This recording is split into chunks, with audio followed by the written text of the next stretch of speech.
What happens when we trust the wrong hands with our most precious needs? What can we learn from a moment of misplaced trust, one that blinds us, literally or metaphorically?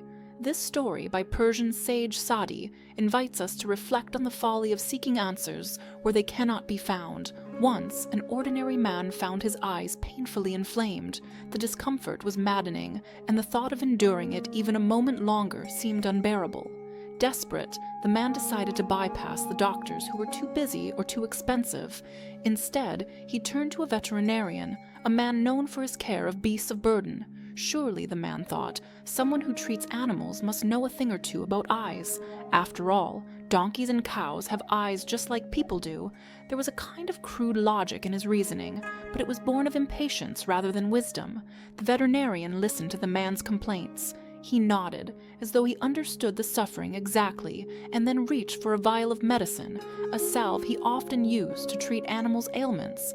Without hesitation, he applied it to the man's eyes. There was a moment of stinging relief, a fleeting hope that perhaps this unorthodox choice might prove effective. But soon, the pain turned into something far worse.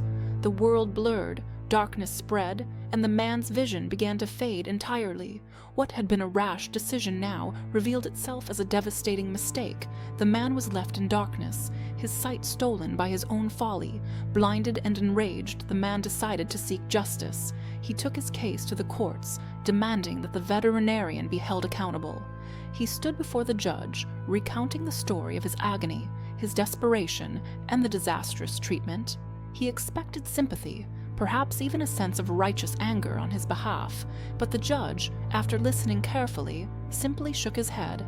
He spoke not of the veterinarian's fault, but of the man's. If a person is foolish enough to entrust his eyes to someone who has never treated a human being, the judge reasoned, then his blindness is the natural outcome.